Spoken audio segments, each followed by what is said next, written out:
Hello guys, এইমাত্র hamster কম্বাটের daily কম্বোটা update হয়ে গিয়েছে। তো আজকে আমরা হামস্টার কম্বাটের ডেইলি কম্বোটা 3টা কার্ড আনলক করে কিভাবে 5 মিলিয়ন কয়েন আর্ন করতে পারি সেটা দেখাবো। তো তোমরা যারা আমার ভিডিওতে নতুন আছো, তোমরা যারা ভিডিওটা দেখছো, অবশ্যই আমার চ্যানেলটা সাবস্ক্রাইব করবা এবং আমার পাশে থাকবা।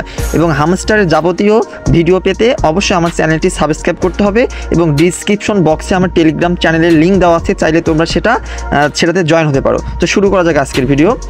তো আমরা মূলত আজকের ডেইলি কম্বোটা খোলার জন্য আমাদের যেতে হবে, এই যে ডেইলি কম্বো দেখতে পাচ্ছি এখানে ক্লিক করব।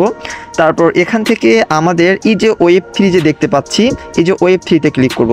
তারপর এই যে নতুন একটা কার্ড এখানে আপলোড করা হয়েছে, এখানে ক্লিক করব। তারপরে যে গো হেড দেখতে পাচ্ছি, গো হেডে ক্লিক করব। তাহলে গাইস দেখতেই পারবেন যে আমাদের ডেইলি কম্বের প্রথম কার্ডটা কিন্তু আনলক হয়ে গেছে। এবার আমাদের দ্বিতীয় কার্ডটা খোলার পালা। তো দ্বিতীয় কার্ডটা খোলার জন্য আমাদের যেতে হবে স্পেশাল, এই যে স্পেশালি ক্লিক করলাম। তারপর আমাদের নিউ কার্ড দেখতে পাচ্ছি, নিউ কার্ডে ক্লিক করব। তারপর প্রথমেই যে কার্ডটা আমরা দেখতে পাচ্ছি সেমিফাইনাল স্পেন ভিএস ফ্রান্স, এখানে ক্লিক করব। তারপরে যে গো হেড দেখতে পাচ্ছি, গো হেডে ক্লিক করলেই আমাদের আজকের ডেইলি কম্বোর দ্বিতীয় কার্ডটা আনলক হয়ে যাবে। তো এবার তৃতীয় কার্ডটি আনলক করার জন্য আমাদের যেতে হবে হচ্ছে স্পেশালে যাওয়ার পর আমাদের যেতে হবে মাই কার্ডসে ক্লিক করার পর আমাদের স্ক্রল করে নিচে যেতে হবে।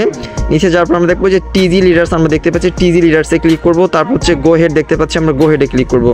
তো গাইস খুব অল্প সময়ের মধ্যেই কিন্তু আমরা 5 মিলিয়ন কয়েন আর্ন করতে পারবো। তারপর আমাদের টেক্স দ্য প্রাইজে ক্লিক করতে হবে। তো আজকে আমাদের গুড জব ছিল, আমরা খুব সহজে কিন্তু 5 মিলিয়ন কয়েন পেয়ে গেছি। তো আমরা যদি দেখাই, এই যে আমাদের 5 মিলিয়ন কয়েন আর্ন।